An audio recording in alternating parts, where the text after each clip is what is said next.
महाभारत काल से संबंध रखने वाले तत्कालीन तिरगत देश और आज के तिजारा की वर्तमान में दो ही पहचान है। नंबर 1, इस शानदार मानस्तंभ को धारण करने वाला भगवान चंद्र प्रभु जैन मंदिर, और दूसरा यह विशालकाय गुंबद जो कि राजस्थान का सबसे बड़ा गुंबद है और अपने देश के विशालतम गुंबदों में शुमार है।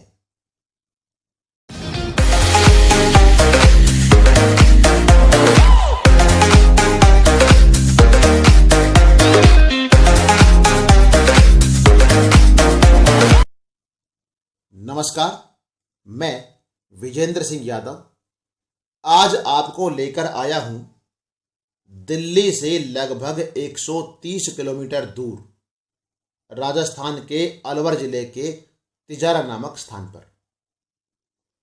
और आज के इस वीडियो में मैं आपको बताऊंगा एक ऐसे रहस्यमय गुंबद के बारे में जो पिछले 1500 सालों से एक अबूझ पहेली बनकर शान से खड़ा है, लेकिन इतिहास के पन्नों पर गुमनामे की जिंदगी जी रहा है।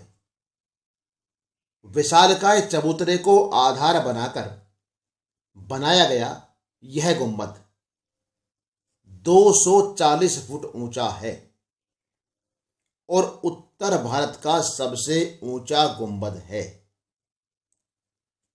इसकी विशालता का अनुमान इस बात से लगाया जा सकता है कि इसके शिखर की ऊंचाई देश की सबसे ऊंची मीनार कुतुब मीनार से भी ज्यादा है।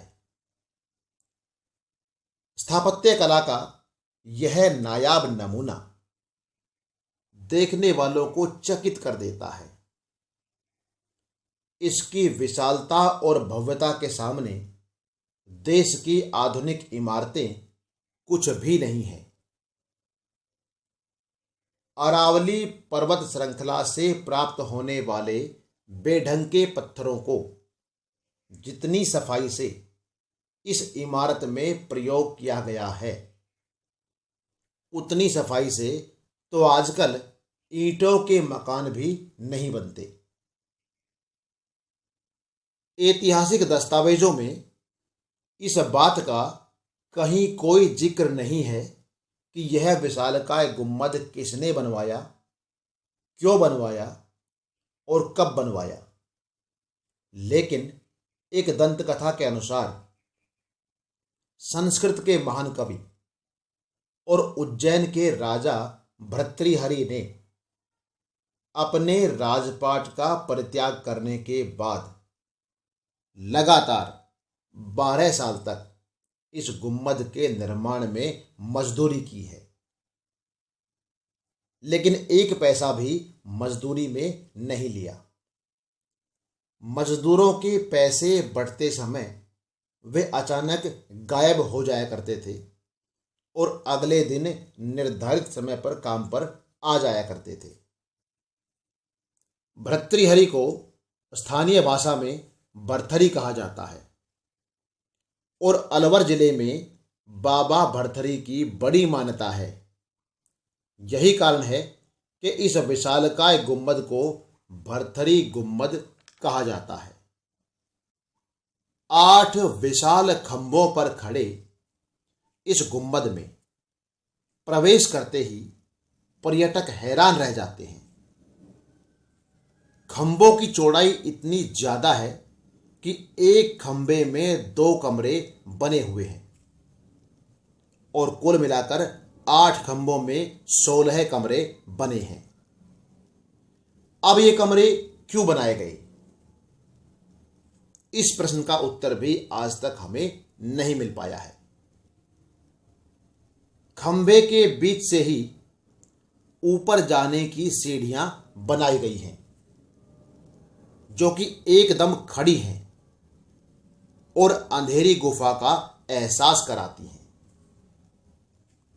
गुंबद के पहले तल पर अच्छे खासे बड़े आकार की 8 छतरियां बनी हुई हैं, जो निर्माण के स्तर पर शानदार व नायाब हैं। दूसरे तल पर जाने के लिए फिर से सीढ़ियां बनाई गई हैं, जो कि गुम्बद की दीवार के भीतर ही बनी हैं और नीचे वाली सीढ़ियों से भी ज्यादा खड़ी हैं। दूसरे तल पर भी पहले तल की तरह ही मध्यम आकार की 16 छतरियां बनाई गई हैं, जो कि बड़ी सुंदर लगती हैं। लेकिन यह एक विशेष बात हमने नोट की कि इन छतरियों में पत्थरों को जोड़ने के लिए लोहे का प्रयोग किया गया है, जो देखने में प्राचीन काल का ही प्रतीत होता है। तीसरे तल पर जाने के लिए फिर से सीढ़ियां बनाई गई हैं, लेकिन वर्तमान में सुरक्षा कारणों से उनका द्वार बंद कर दिया गया है, जिसके चलते हम गुंबद की आधी ऊंचाई तक ही पहुंच पाते हैं। लेकिन यह ऊंचाई भी इतनी अधिक है कि यहां से पूरा तिजारा शहर व आसपास का पूरा इलाका आसानी से दिख जाता है। गोलाकार गुंबद भी इतना विशालकाय है कि उसके ऊपर भी एक बड़ी छतरी बनाई गई है, लेकिन दूसरी मंजिल पर खड़े होने के बावजूद भी वह हमको नजर नहीं आती। इस प्रकार इस गुंबद पर छोटी बड़ी कुल 25 छतरियां बनी हुई थी, जिनमें से कुछ काल की भेंट चढ़कर समाप्त हो गई हैं, जबकि 17 छतरियां आज भी मौजूद हैं। गुंबद के गर्भगृह में बना हुआ यह कृत्रिम शिवलिंग, त्रिशूल और चबूतरा हमारे मन में ढेरों सवाल पैदा करता है, जिनका जवाब न तो मेरे पास है और न ही किसी इतिहासकार के पास। इन सारे सवालों के जवाब सिर्फ और सिर्फ इस विशाल गुंबद के पास हैं, और यह गुंबद अभी मौन खड़ा है। काश यह बोल पड़े और अपना सारा इतिहास खुद ही हमको बता दे।